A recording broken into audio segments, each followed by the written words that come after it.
નમસ્કાર, BL news ગુજરાતીના digital platform પર લાઈવમાં આપનું હાર્દિક સ્વાગત છે. હું આપની સાથે આપનો મિત્ર ભાવિન પાટણવાડી. મિત્રો, એક પોસ્ટ આપે તો ગઈકાલે રાતથી જોઈ હશે.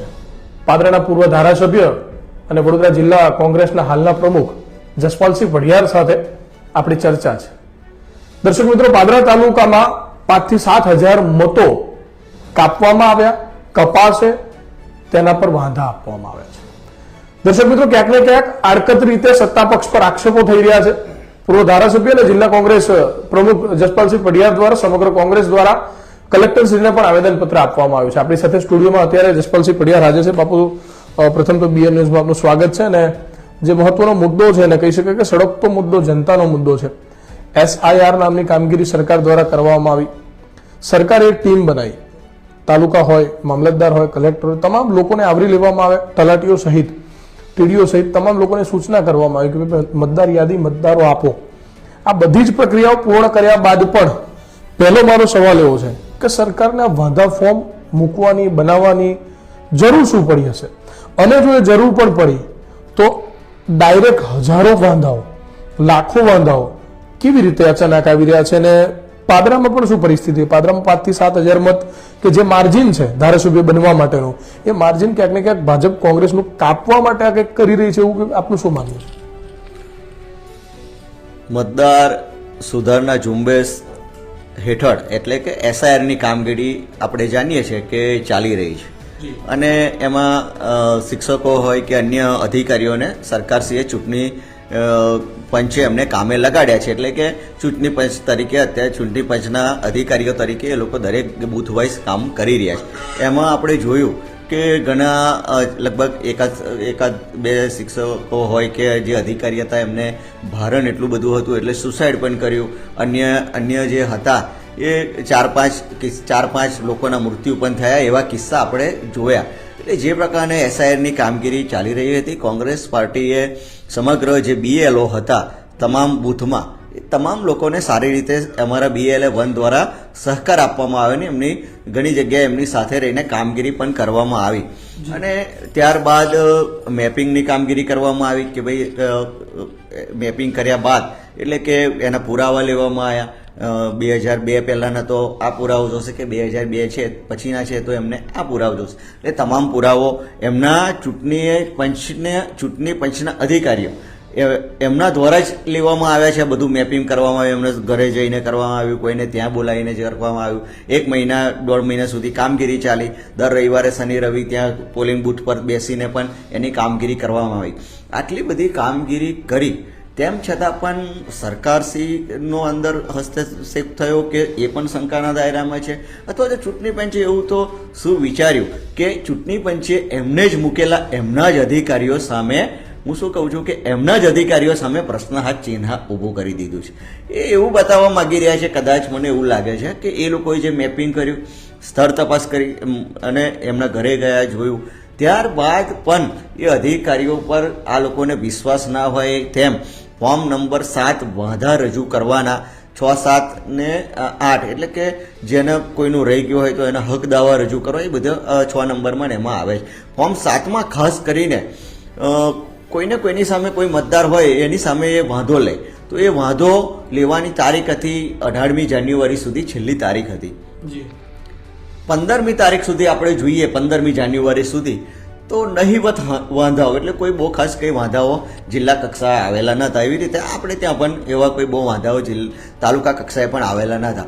અને એકદમ અચાનક 15 તારીખ પછી એટલે કે 16, 17 અને 18ની તારીખમાં બલ્કની સંખ્યામાં એટલે થોકડા બંધની સંખ્યામાં એકદમ જ વાંધા બધા રજૂ કરવામાં આવ્યા અને દરેક તાલુકાઓમાં EROને વાંધા આપવામાં આવ્યા અને એ બલ્કમાં આપવામાં આવ્યા. એટલે એવી તો એકદમ જ શું જરૂરિયાત ઊભી થઈ? એટલે આમ જોવા જઈએ તો અમારે ગુજરાત પ્રદેશ કોંગ્રેસ સમિતિ દ્વારા પણ એની તટસ્થ તપાસ કરતા આમાં કંઈક ને કંઈક રીતે એવું દેખાઈ આવ્યું કે ગુજરાતમાં, સમગ્ર ગુજરાતમાં 10 થી 12 લાખ લોકોની સામે વાંધા લેવામાં આવ્યા છે અલગ અલગ વિધાનસભાઓમાં.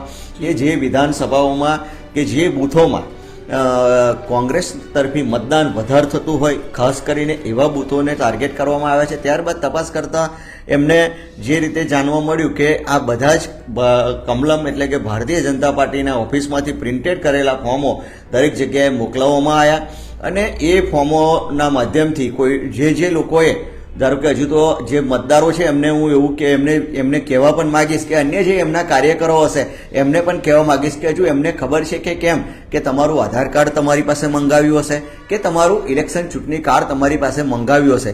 એના માધ્યમથી આ લોકોએ 40, 50, 25 એક જણની પાસે એટલા વાંધા આ લોકોએ કોઈની 10 અપાયા છે, કોઈને 25, કોઈને 50 એવા તમારા નામથી અને તમારા નંબરથી વાંધા અપાઈ ચૂક્યા છે. એક ભારતીય જનતા પાર્ટીના કાર્યકરોને કહેવા માંગુ છું. કેમ?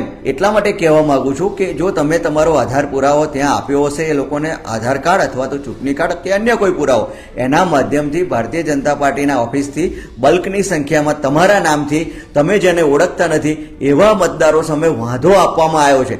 તો એના માટે તમને ખબર છે કે નહીં એ પણ તમને જણાવી દઉં કે એમાં 1 વર્ષ સજાની જોગવાઈ છે. જો તમારે વાંધો તમે રજૂ કર્યો છે એ વાંધો પુરવાર કરવાની જવાબદારી કોની છે? મતદારની નથી. તમે જેની સામે વાંધો લીધો છે ને એની નથી. એ જવાબદારી જે કાર્યકરે, જે ભાજપનો કાર્યકર કે અન્ય કોઈએ એનો વાંધો લીધો હશે ને એ ભાઈએ એને સાબિત કરવાનું છે કે આ ભાઈ અમારો આ ભાઈ ખોટા મતદાર છે. અથવા એક સાબિત કરવામાં જો તમે સાચા ના ઠર્યા અથવા તો સાચા ન ઠર્યા અથવા તો એ મતદાર જાગૃત થઈને તમારી સામે ફરિયાદ પણ કરવાની એમાં જોગવાઈ છે અને એ ફરિયાદમાં 1 વર્ષ સુધીની સજાની પણ જોગવાઈ છે. એટલે તપાસ કરી લેજો. તમને પણ બધાને કદાચ વડોદરા જિલ્લાના સૌ કાર્યકરોને ખબર છે કે નથી, કે પાદરાના કાર્યકરોને આ બાબતે જે રીતે અમને પણ જાણવા મળ્યું હતું કે ભાઈ બધાના આધાર કાર્ડ મંગાવાય છે કે ઇલેક્શન કાર્ડ મંગાવાય છે, તો જરા તપાસ કરી લેજો કે આપણા ઉપર ફરિયાદ કદાચ દાખલ તમારા લોકો ઉપર પણ ના થાય. એટલે ભવિષ્યમાં તમે કામ કરતા હોય તો બરાબર, પણ તમે જેની સામે વાંધા લીધા હશે એ વાંધા પુરવાર કરવાની જવાબદારી પણ તમારી છે. જે રીતે વડોદરા જિલ્લામાં 25,000 કરતાં વધારે વાંધાઓ 19 તારીખ સુધીના અપડેટ મુજબ આવ્યા છે. બાપુ વિશેષમાં એવું સમજવું છે કે જે પ્રકારે એસઆઈઆરની કામગીરી થઈ અને આમાં આપે કહ્યું કે પ્રિન્ટેડ ફોર્મ, એટલે આપ જે ફોર્મની વાત કર્યું છે કે જે ફોર્મ ભરવાથી અને સબમિટ કરવાથી જેના ઉપર આપણે વાંધો ઉઠાવ્યો હોય તેની કદાચ નેશનાલિટી ખતમ પણ થઈ જાય એ પ્રકારની પરિસ્થિતિ છે. ત્યારે એ ફોર્મના જે વાંધા છે, ફોર્મ નંબર 7ના જે વાંધા છે અને એનું જે ફોર્મ છે એ ઓલરેડી પ્રિન્ટ થઈને આવ્યું છે, ભાજપમાંથી પ્રિન્ટ થયું છે, એના વિશે શું વિગત કહેશો આપ? જેવી રીતે કોઈને વાંધો આપવો છે તો ઈઆરઓની ઓફિસ એટલે તાલુકા કક્ષાએ કે અથવા તો એના ત્યાં બૂથ મથકે એ ત્યાંથી એનું ફોર્મ મળે છે. એ ફોર્મ લઈને એ વાંધો આપી શકે છે. પરંતુ જે પ્રકારે ત્યાંથી એવા કોઈ ફોર્મ લેવાની કઈ માહિતી નથી, પરંતુ જે પ્રમાણે એમાં ફોર્મમાં એની વિગતો જે રીતે પ્રિન્ટ થઈને આવી છે એના પરથી ચોક્કસપણે કહી શકાય કે આમાં ખૂબ મોટું ષડયંત્ર, મત ઓછા કરવાનું. મેં અગાઉ કીધું એવું કે કઈ વિધાનસભામાં કે કયા બૂથમાં કોંગ્રેસના વધારે ઝુકાવ છે એવા લોકોના ટાર્ગેટ કરીને ચોક્કસ મતોને રદ કરી દઈએ તો 5, 7 કે 10,000 જેટલા વાંધા એક વિધાનસભામાં આવે. ઘણી જગ્યાએ તો 25,000 આવ્યા છે, 50,000 વાંધા આવ્યા. ભાજપ અથવા તો કોઈ પણ જે લોકો આને કરી રહ્યા છે આવું, તો આવું કરવા પાછળની રણનીતિ શું હોઈ શકે, પ્રોપર પ્લાનિંગ શું હોઈ શકે? કારણ કે વાંધા આપી શું સાબિત કરવા માંગે છે, કોના મત કાપવા માંગે છે? જેમ આપણે ઘણા ન્યૂઝ ચેનલોમાં ઘણા બધા વિડીયોઝ આપણે જોયા છે, એમાં સ્પષ્ટ એવું કહી રહ્યા છે કે દલિતોના મત ટાર્ગેટ થઈ રહ્યા છે, મુસ્લિમોના મત ટાર્ગેટ થઈ રહ્યા છે, ઓબીસીના મત ટાર્ગેટ થઈ રહ્યા છે અને જે કોંગ્રેસ તરફી વળેલા લોકો છે એમના ચોક્કસથી મત ટાર્ગેટ થઈ રહ્યા છે. આવી કેટલીક સોશિયલ મીડિયા આપણે જોયું છે. ત્યારે એ સવાલ હું આપને પણ કરી રહ્યો છું, ખરેખર શું આ વાત સાચી છે? દલિતો, મુસ્લિમો, ઓબીસી વર્ગ આ લોકોના મત ટાર્ગેટ થઈ રહ્યા છે, કોંગ્રેસના મત ટાર્ગેટ થઈ રહ્યા છે? જી ચોક્કસપણે એમાં કોઈ બેમત નથી. આપ જે વાત કરી છે એ એકદમ સત્ય વાત છે કે આ બધા મતદારો કોંગ્રેસ સાથે જોડાયેલા મતદારો છે અને સતત કોંગ્રેસ પાર્ટીએ એમના માટે ઘણું બધું અનામતથી લઈને બીજા અન્ય જે લાભો હોય એ ઘણા બધા લાભો જે તે વખતે એમને ગવર્મેન્ટમાં હોય કે અન્ય જગ્યાએ કેવી રીતે દલિત સમાજ હોય, આદિવાસી હોય કે અન્ય જાતિના જે લોકો છે તમામ લોકોને કઈ રીતે સારું એવો એમને મળી શકે એટલા માટે એ લોકોએ આજે પણ એ કોંગ્રેસ તરફ વરેલા લોકો છે. એટલા માટે થઈને દલિત હોય, આદિવાસી હોય કે અન્ય જાતિના લોકો હોય એ તમામ લોકોને ટાર્ગેટ કરીને એમના મત જો નીકળી જાય તો આગામી આવનારી જે ચૂંટણીઓ છે, ધારો કે હમણાં તાલુકા જિલ્લા પંચાયતની ચૂંટણીઓ આવવાની છે, એના બાદ વિધાનસભાની ચૂંટણીઓ આવશે, તો આ બધી ચૂંટણીઓમાં ધારો કે વિધાનસભાનું તમને કહું કે એક વિધાનસભામાં જો 10-15 હજાર મત ઓછા થઈ જાય, આવા મતો ઓછા થઈ જાય હવે આ જે લોકો છે કદાચ એમને પોતાને અમુક લોકો તો ખૂબ સારી રીતે ભણ્યા છે અને આગળ પણ વધ્યા છે અને અમુક લોકો હજુ પણ સામાન્ય શિક્ષણનો અભાવ છે.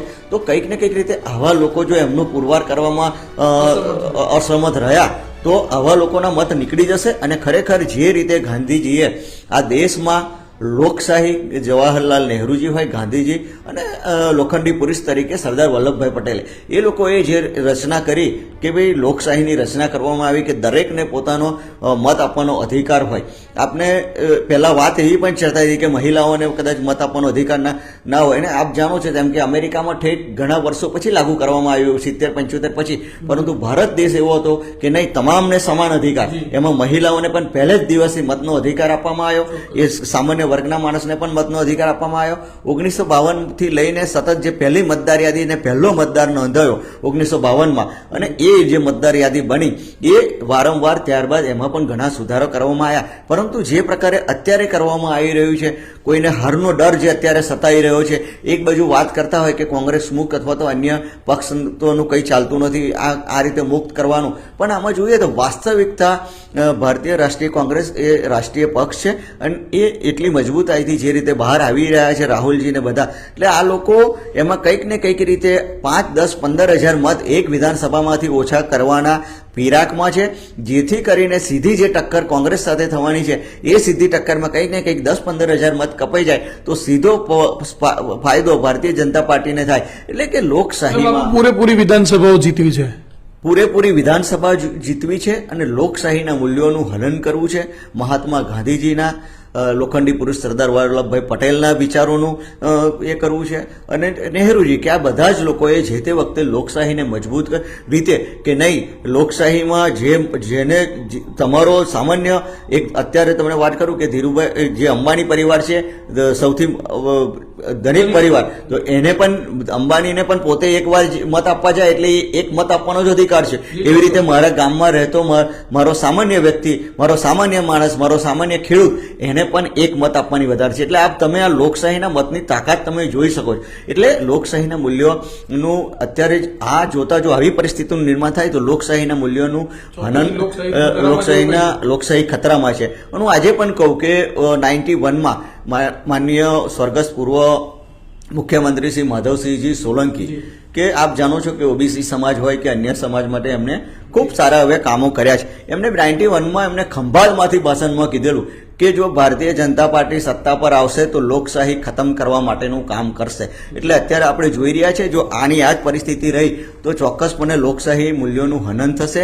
અને જેવી રીતે હિટલર, આમ જોવા જઈએ તો હિટલર પહેલા ઇલેક્શનમાં હારી ગયા હતા અને ત્યાંના લોકોએ ત્યાંના જે સત્તામાં આવ્યા એમણે કીધું કે હિટલર હારી ગયા છે તો આપણે એને કંઈક લાવીએ અને ચાન્સલર બનાવ્યા, હિટલરને ચાન્સલર બનાવ્યા.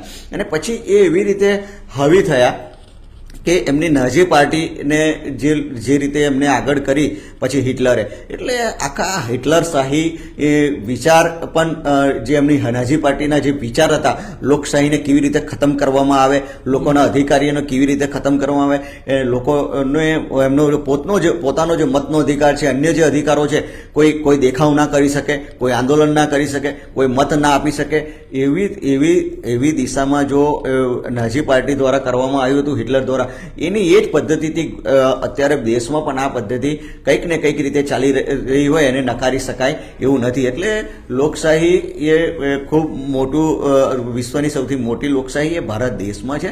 એટલે લોકશાહીના મૂલ્યોનું હનન ના થાય, એમના અધિકારોનું રક્ષણ થાય. કોઈનો પણ સામાન્ય વ્યક્તિ હોય અથવા તો મધ્યમ વર્ગનો હોય કે ઉચ્ચ વર્ગનો હોય, પણ એને તમામ લોકોના મતનો અધિકાર જળવાઈ રહે, એનો મતાધિકાર જળવાઈ રહે, એટલા માટે થઈને અમે લોકો હમણાં પરમ દિવસે કલેક્ટરશ્રીને ત્યાં જે બલ્કમાં ફોર્મ જમા થયા છે EROની ઓફિસમાં, એમાં અમે એમના તમામ ફૂટેજ માંગ્યા છે કે આ કોણ વ્યક્તિ આ બલ્કમાં આટલા બધા ફોર્મ જમા કરાવી ગયા છે. એ ફોર્મોની તમામની અમને નકલો આપવામાં આવે જેથી કરીને અમે એ ફોર્મો દરેક ગામમાં પહોંચાડીએ કે ભાઈ તમારી સામે આ વ્યક્તિએ વાંધો લીધો છે તો એ પણ એની રીતનું એની કામગીરી કરી શકે. અને એને પણ જો ફરિયાદ કરવી હોય તો 1 વર્ષની ફરિયાદ જો ખોટા સાબિત થાય તો 1 વર્ષની સજાની પણ જોગવાઈ છે. ચોક્કસથી 1 વર્ષની સજાની જોગવાઈ છે. મિત્રો અત્યારે આપ જોઈ રહ્યા છો BH ન્યૂઝ ગુજરાતીને, તેમાં પણ વિષય ચાલી રહ્યો છે SIRની કામગીરી સહિત ફોર્મ 7. જે ફોર્મ 7 વાંધા અઢળક મોટી સંખ્યામાં કહી શકાય કે કોંગ્રેસ અને જસપાલસિંહનું માનીએ તો આ ચોક્કસ સત્તાપક્ષ ભારતીય જનતા પાર્ટી દ્વારા જ પોતાના કમલમમાં પ્રિન્ટ કરાવી અને જે તે કલેક્ટર ઓફિસમાં આ પ્રકારના વાંધાઓ રજૂ કરવામાં આવ્યા છે. ત્યારે મિત્રો ક્યાંક ને ક્યાંક દલિત સમાજ હોય, ઓબીસી સમાજ હોય, મધ્યમવર્ગીય હોય કે જે સમાજ વર્ષોથી કોંગ્રેસ તરફ વળેલા છે, આવા જ મતોને ચોક્કસપણે ટાર્ગેટ કરી કોંગ્રેસના 5 થી 10 હજાર મત એક વિધાનસભામાં ઘટાડી દેવાના ચોક્કસ બદીરાતાથી આ પ્રકારની કામગીરી થઈ રહી હોય તે પ્રકારનું સ્પષ્ટ કોંગ્રેસનું માનવું છે. ત્યારે મિત્રો વાત હવે પાદરાની, કે પાદરા તાલુકામાં પણ માર્જિન ગણીએ તો 5-7 હજારનું જ માર્જિન હતું, આટલાવમાં પણ 5-7 હજારનું માર્જિન હતું, વડગામમાં પણ 5-7 હજારનું માર્જિન હતું. ત્યારે દરેક વિધાનસભામાં હાર જીત ભાજપ હોય કે કોંગ્રેસ હોય માત્ર 5 કે 7 હજાર મતના લીડથી ક્યાંક કેટલીક વિધાનસભાઓમાં હાર જીત નક્કી કરવામાં આવી હતી. ત્યારે જો આ પ્રકારની પરિસ્થિતિ થાય અને 5-7 હજાર જેટલા વાંધાજનક ફોર્મો પાસ થઈ જાય અને મતો કપાઈ જાય તો ચોક્કસથી કોઈ પક્ષને ફાયદો થાય અને કોઈ પક્ષને નુકસાન થાય. ત્યારે પાદરા તાલુકામાં પણ શું 7 હજાર જેટલા ફોર્મો ભરાયા છે? પાદરા તાલુકામાં પણ કેટલાકના વાંધા રજૂ કરવામાં આવે છે. શું પાદરામાં પણ મતો કપાઈ રહ્યા છે? પ્રકારના પણ સવાલોને લઈને વડોદરા જિલ્લા કોંગ્રેસ સમિતિના પ્રમુખ તેમજ પાદરાના પૂર્વ ધારાસભ્ય જસપાલસિંહને એ પણ સવાલ આપણે કરીશું. જસપાલસિંહ, અંતિમ સવાલો એવા કે આપણે સમગ્ર ગુજરાતની વાત કરી, પરંતુ જ્યારે આપ પોતાની વિધાનસભામાં બેઠા હો ત્યારે હજી પાદરાની વિધાનસભા છે, પાદરા વિધાનસભામાં પણ ક્યાંક ને ક્યાંક આપ માનો છો કે 5-7 હજારની મતથી લીડથી જીત અને હાર નક્કી થતી હોય છે. ત્યારે જો આ પ્રકારના મતોને ટાર્ગેટ કરવામાં આવે તો ચોક્કસથી ક્યાંક કોંગ્રેસને નુકસાન થશે. અને બીજો સવાલ સાથે સાથે એ પણ છે કે પાદરામાં કેટલા મતો સાથે આ પ્રકારની વાંધા અરજીઓ અથવા તો ગેમ રમાઈ રહી છે? વાત કરીએ પાદરાની તો ખાસ કરીને આપણે 2022નું પરિણામ જોયું. લોકો, પાદરાના જે લોકો હતા એ અમારી સાથે દિલથી જોડાયેલા હતા. એમને એક નામથી મત આપ્યા છે. એટલે જે પ્રકારે અત્યારની પરિસ્થિતિ થવા જઈ રહી છે, જે ફોર્મ નંબર 7 ના જે વાંધા રજૂ કરવામાં આવ્યા છે પાદરામાં, તમને જણાવું કે 19 તારીખના લેટેસ્ટ અપડેટ 5300 એટલે કે 5500ની આસપાસ ફોર્મ 19 તારીખ સુધીમાં આવેલા હતા. અને આ 2-3 દિવસનો સમય થયો છે એટલે એમાં બીજા હજુ અપડેશન આવ્યું નહોતું, પણ એ પણ એટલે આમ જોવા જઈએ તો 7-1 હજારે આંકડો પહોંચે તો એમાં કોઈ બેમત નથી. એટલે આવા જો 5-7 હજાર મત ચોક્કસ જાતિને ટાર્ગેટ કરીને, એ દલિત હોય, આદિવાસી, ઓબીસી કે અન્ય કોઈ લોકો છે, જો એમને ચોક્કસપણે ટાર્ગેટ કરીને આવા મત કઢાવવા માટે થઈને જે વાંધા રજૂ કરવામાં જે એ આવ્યા છે, એ વાંધા જો ગ્રાહ્ય રાખવામાં કદાચ આવી જાય તો હું માનું છું તેમ કે 7 થી 10 હજાર વોટ હજુ પણ પાદરા વિધાનસભામાંથી, જેવી રીતે અગાઉ એસઆઈની કામગીરી મેપિંગ બાદ 27,000 મત તો જે ડમી કે બીજા અન્ય હતા એ નીકળી ગયા છે, પરંતુ ત્યારબાદ પણ 10,000, 7 થી 10,000 જો મત આવી રીતે વાંધા કરીને રૂલિંગ પાર્ટીના લોકો દ્વારા જો આવું કરવામાં આવે અને વાંધા રજૂ કરીને વાંધા જો ગ્રાહ્ય રાખવામાં, ઇલેક્શન કમિશન દ્વારા એમની જે રજૂઆતને ધ્યાનમાં રાખીને વાંધા ગ્રાહ્ય રાખવામાં આવે તો 7 થી 10,000 મત પાદરામાં કપાય, એમાં કોઈ બેમત નથી. એટલે સીધો ફાયદો કે જેને ઇલેક્શનમાં કંઈક કરીને ચીટિંગ કરીને જીતવું છે, લોકોને ભરમાવી મેદાનમાં જેને સીધી લડત લડવી નથી, ચીટિંગ કરીને જીતવું છે, અથવા તો લોકોના હૃદયમાં સ્થાન મેળવ્યા વગર જેને જીતવું હોય એવા લોકો આવા હથકંડા અપનાવે. હું ચોક્કસપણે માનું છું આજે પણ પાદરાના જે અમારા જે લોકો છે એ ચોક્કસપણે હૃદયમાં સ્થાન આપેલું છે અને એમનો હું ખૂબ ખૂબ આભારી છું કે સતત આટલા વર્ષો સુધી એમને મને એક સારો એવો સહકાર આપ્યો અને પ્રેમ આપ્યો, આશીર્વાદ આપ્યા. સૌ માતાએ બહેનોએ, મારા ભાઈઓએ, મારા મિત્રોએ સદાય મારી સાથે ઊભા રહ્યા છે. એટલે સાચા અર્થમાં ઇલેક્શનની પદ્ધતિ શું હોય કે તમે સામસામે મેદાનમાં લડી લેવાનું. આવે આવી જે ચીટિંગ વિદ્યા કરવાના જે ધંધા કરી રહ્યા હોય એમને હું ખાસ કહેવા માંગીશ કે હામી છાતીએ લડી લેવાનું હોય ચૂંટણી આવતી હોય ત્યારે. અને અમે ક્યારે પણ બીજી રીતે કોઈનો ઉપયોગ કર્યો નથી, ના તો કોઈ પણ પ્રકારના આડા અવરા ધંધામાં આશીર્વાદ રહ્યા છે. સીધી લડાઈ લડી છે જનતાના કામો કરવાનો એક ધ્યેય સાથે કે ભલે. અને ઇલેક્શન પહેલા પણ 2022માં પણ જ્યારે પણ મેં મારું ઇન્ટરવ્યૂ કર્યું હતું જી મીડિયામાં, ત્યારે પણ મેં પ્રાદેશિક ચેનલને પણ કીધું હતું કે મને સત્તાની કોઈ લાલચ નથી, મારા પાદરાની જનતાના કામો થાય એ જ મારા માટે સર્વોપરી છે અને લોકોના કામ થવા જોઈએ. સત્તામાં રહેવું ના રહેવું એનું કોઈ મહત્વ હોતું નથી અને સત્તામાં આવવાના લોકોના અલગ અલગ મનસૂબા રહ્યા હોય છે અમુક લોકોના કે ભાઈ કોઈને કંઈક ધંધા કરવા હોય, કોઈ ડ્રગ્સ કરતું હોય, કોઈ દારૂ કરતું હોય કે અન્ય કરતું હોય, એવા લોકો પાછળ છુપા આશીર્વાદ કરીને વેચાણો કરાવવાના હોય કે જુગારનું કંઈક કરાવવાનું હોય કે અન્ય કોઈ કરાવવાનું હોય કે કોઈ મારીના કેસો હોય, અન્ય કેસો હોય, પોલીસ સ્ટેશનના પોતાના તાબામાં લઈ લેવાનું હોય કે અન્ય કોઈ જગ્યાએ ગામોમાં કામો કે ભાઈ તું અમારી સાથે નતો રહ્યો એટલે તારું આ કાર્ડ નહીં નીકળે, તારું આ કામ નહીં થાય કે તારું ફલાનું નહીં થાય. આ બધી જે બાબતો છે હું આજે પણ મને એટલું ચોક્કસપણે એ થશે કે જે પણ મારા આંગણે કે મારી ઓફિસે આવ્યો છે મેં ક્યારેય એને કે ભાઈ તમે આ પાર્ટીના છો કે તમે અમારી સાથે નતા રહ્યા, તમે તો સીટી વગાડી હતી, તમે કુકર હતું, તમે ફલાનું હતું, એવું અમે કોઈ દિવસ કોઈને કીધું નથી. એટલે અમને ચોક્કસપણે એટલું તો મને એ છે જ કે આજે પણ જનતાના કામો કરવા માટે જેટલી પણ અમારાથી થાય છે એટલું ચોક્કસપણે લોકોની મદદ કરવાનો અમે પ્રયત્ન કરીએ છીએ, પણ ક્યારેય પણ ખોટા હથકંડા અપનાવ્યા નથી અને પોતાની જાત પર ચૂંટણીઓ લડીએ છીએ. નહીં કે કોઈનો ઓથો લઈને અથવા તો નહીં કે કોઈને આગળ કરીને અમે ચૂંટણીઓ લડતા નથી. પોતાની જાત આગળ ધરીએ છીએ, પોતાનું નામ આગળ ધરીએ છીએ અને એ રીતે અમે ચૂંટણી લડીએ છીએ. એટલે ખાસ કરીને જે આવા હથકંડા અપનાવવાનો પ્રયત્ન કરતા હોય, 7 થી 10,000 મત ઓછા કરવાના જે પ્રયત્નો કરવાના ભાગરૂપે જો વાંધા આપતા હોય તો ચૂંટણી સામે છાતીએ લડી લેવાની આવે. આવા ખોટા હથકંડા કરીને ખોટા મનસૂબા ધરાવીને ચૂંટણી લડીને જીતવાનો પ્રયત્ન ના કરવાનો હોય, સાચી રીતે ચૂંટણી લડી લેવાની હોય. ચોક્કસથી સમગ્ર ડિબેટ દરમિયાન જસપાલસિંહ છેલ્લો સવાલ કે પાદરાના વિશેષ વિધાનસભાના જેટલા પણ આપણા મતદારો છે, 1.5 લાખથી વધુ મતદારો, અને તમામ મતદારોને શું કહેવા માંગો છો કે એસઆઈઆરની કામગીરીમાં જો કદાચ કોઈના ભૂલથી નામો કપાયા હોય અથવા તો ફોર્મ નંબર 7માં જો વાંધો ભાવિન પાટણવાડિયા ઉપર કદાચ 7 નંબર ફોર્મ ભરીને કોઈ વાંધો આપ્યો છે તો મારે કઈ રીતે એની તપાસ કરવાની રહેશે, કઈ જગ્યાએ જવું પડશે, કોને પૂછવું પડશે, કોઈ ઓનલાઈન ફોર્મ ભરવાનું રહેશે, કોઈ કચેરીમાં જવાનું રહેશે, કઈ રીતે જનતા તપાસી શકશે કે પોતાના ઉપર કોઈ વાંધો છે કે કેમ?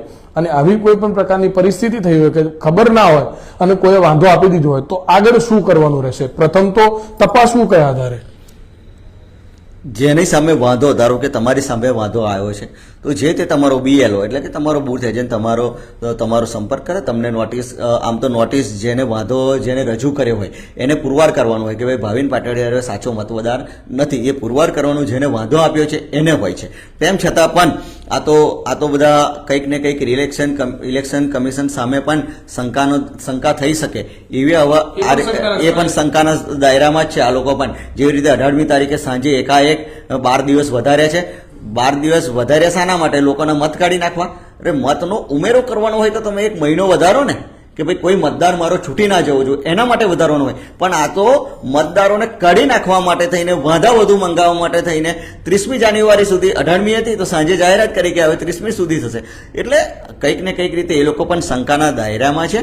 ધારો કે કોઈની સામે વાંધો લીધો હોય તો એમને કોઈ ચિંતા કરવાની એવી જરૂર નથી, પરંતુ તેમ છતાં પણ આ તો આ લોકો છે એટલે કંઈક ને કંઈક આડું અવરું કર્યા વગર આવા એ લોકો સીધા તો રહેવાના નથી. એટલા માટે તમારે તમારા ચોક્કસ જે પુરાવા છે એ પુરાવા રજૂ કરવાના. તમારા BLO એટલે કે તમારા બૂથ જે છે તમારું બૂથ લેવલ ઓફિસરને તમારા પુરાવા તમારે આપવાના રહેશે અને પેલા ભાઈને પણ નોટિસ મોકલશે. અથવા તો તમને એવું લાગે કે આ વ્યક્તિએ કે ભાઈ ભાવિન પાટડિયા સામે X નામના વ્યક્તિએ ખોટો વાંધો લીધો છે તો તમારે પોલીસ ફરિયાદ, તમને ખબર પડે કે તમારી સામે ખોટો વાંધો લીધો છે, હું અહીંયા આટલા વર્ષોથી છું તેમ છતાં મારી સામે વાંધો લીધો છે, તો તમારે એ વ્યક્તિ જેને વાંધો લીધો છે એની સામે તમે પોલીસ ફરિયાદ પણ આપી શકો છો અને પોલીસ ફરિયાદમાં એને 1 વર્ષની સજાની જોગવાઈ પણ છે. એટલે જે લોકો પોતાનું આધાર કાર્ડ ને ચૂંટણી કાર્ડ આપીને બેઠા છે એ પણ જરા જોઈ લેજો, આમાં કોઈ પ્રકારે બીજી મુશ્કેલીઓ ના આવે. કેમ કે આપતા તો આપી દીધું હશે પણ તમારે જ જોવાનું છે, બીજા લોકો આવીને જોવાના નથી. અને જેને સામે વાંધો છે એને એટલી બધી ચિંતા કરવાની જરૂર નથી. અને જો સાચા અર્થમાં નિયમ મુજબ કરે તો, અથવા તો કંઈક આડી અવડી રીતે કરે તો તમારે તમારા પુરાવા રજૂ કરવાના રહેશે. જેવી રીતે આ લોકોનો વિષય જ હોય છે કે કંઈક ને કંઈક રીતે લોકોને લાઇનમાં ઊભા કરવા, એટલે બીજા વિષયોમાં ધ્યાન રહે નહીં, ધ્યાન અવરું ડાયવર્ટ થઈ જાય અને 10-12 15 લોકો પોતપોતાના બૂથ પર લાઇનમાં લાગે કે મારો આ પુરાવો છે એટલે એ એના માઇન્ડમાં રહે. એટલે એ પ્રકારનું લાઇનમાં ઊભું કરવા માટે લોકોને ભ્રમિત ભ્રમિત કરવા માટે, લોકોનો સમય વેડફવા માટે, સામાન્ય માણસનો એના નાણાંનો વ્યય થાય, એની કામગીરીનો દિવસ ભાગે, એ તમામ નુકસાન સામાન્ય માણસ પર આવવાનું છે. એટલે ચોક્કસપણે હવે જનતાએ પણ વિચારવું હશે કે આવા હથકંડા જે લોકોએ અપનાવે છે એમને ફરી આવે ત્યારે ચોક્કસપણે આપ એનું સ્વાગત કેવી રીતે કરવાનું છે આપ જાણો છો. ચોક્કસથી એસઆઈઆરની કામગીરી તેમજ ફોર્મ નંબર 7 ની અંદર જો આપના સામે કોઈ પણ પ્રકારના ખોટા વાંધા રજૂ કરવામાં આવ્યા હોય તો આપના BLO એટલે કે બૂથ લેવલ ઓફિસરને આપ સંપર્ક કરી, આપણી લોકલ લેંગ્વેજમાં કહું તો જે ગુજરાતી શાળા છે ત્યાં જે સાહેબ આપણા ચૂંટણી કાર્ડને લગતા કામ કરતા હોય તેમને આપણે સંપર્ક કરી આપણે ત્યાંથી તપાસી શકીએ છીએ કે તમારા ઉપર કોઈ પણ પ્રકારના મતદારે તમારી મતદાર યાદીમાં કોઈ પણ પ્રકારનો વાંધો ઉઠાવ્યો છે કે કેમ. અને આ પ્રકારની જો કોઈ પણ પ્રકારની મુશ્કેલી સર્જાય તો આપ જિલ્લા કોંગ્રેસ પ્રમુખ જસપાલસિંહ તેમજ જાગૃત લોકોના સંપર્ક ચોક્કસ કરી શકો છો અને પોતાનો મતાધિકાર બચાવી શકો છો.